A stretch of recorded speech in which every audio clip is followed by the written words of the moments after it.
palais des Raïs, plus connu sous le nom de Bastion 23, fait partie de ces vestiges et monuments historiques de la capitale à visiter absolument, aussi bien pour le touriste étranger que pour les amateurs d'histoire, de culture et de beauté architecturale.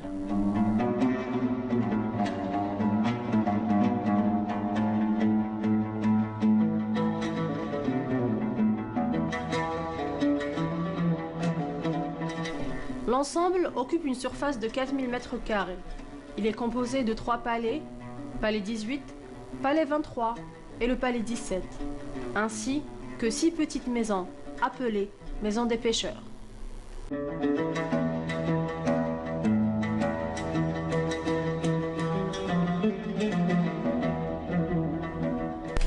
L'acte de naissance du bassin 23 prend effet avec la construction de Burj Souzia, bâti sur ordre du Dey Ramadan Pacha, vers l'an 1576. Ce Burj fait partie des remparts de la ville d'El Jazair.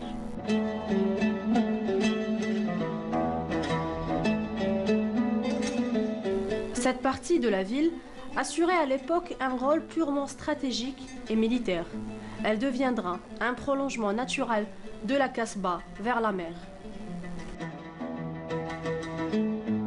Le palais 18 a été construit en 1750 par Reis Arnaout Mami.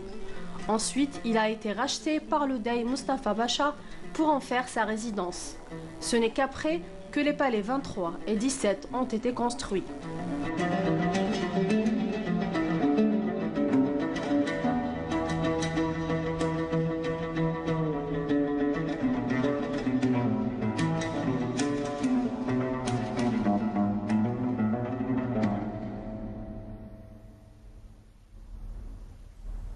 Après 1830, il sera occupé par le commandant du génie civil.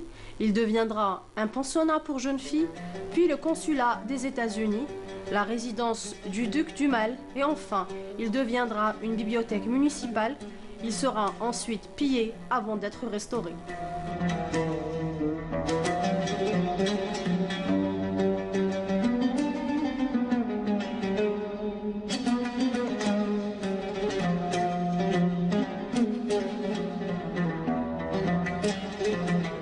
Le palais 18 est plus impressionnant de par ses nombreux décors tels que les fresques, les faïences, les colonnes de marbre, mais aussi les plafonds en bois de la salle à manger.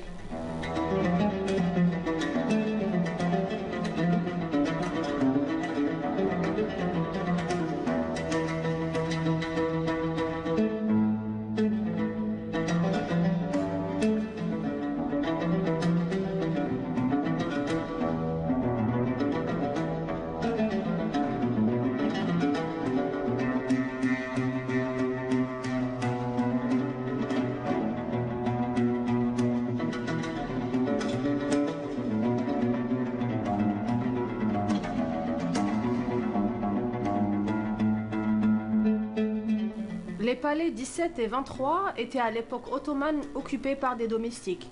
C'est pour cette raison qu'ils apparaissent comme étant plus modestes.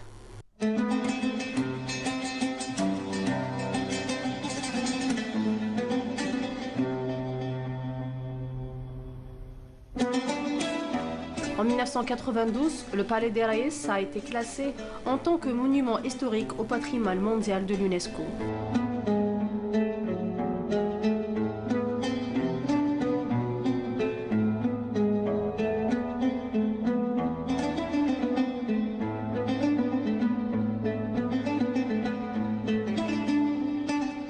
L'histoire a fait que ce vestige soit l'un des derniers témoins qui atteste physiquement du prolongement de la Médina d'El Jazair vers la mer.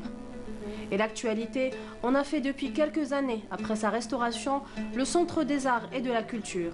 Une manière de le rendre accessible au public, de faire de ce genre de lieu un espace culturel par excellence et un site touristique qui draine de monde aussi bien autour du bâti lui-même et de l'histoire qu'il véhicule que pour les diverses manifestations culturelles qui abritent tout au long de l'année.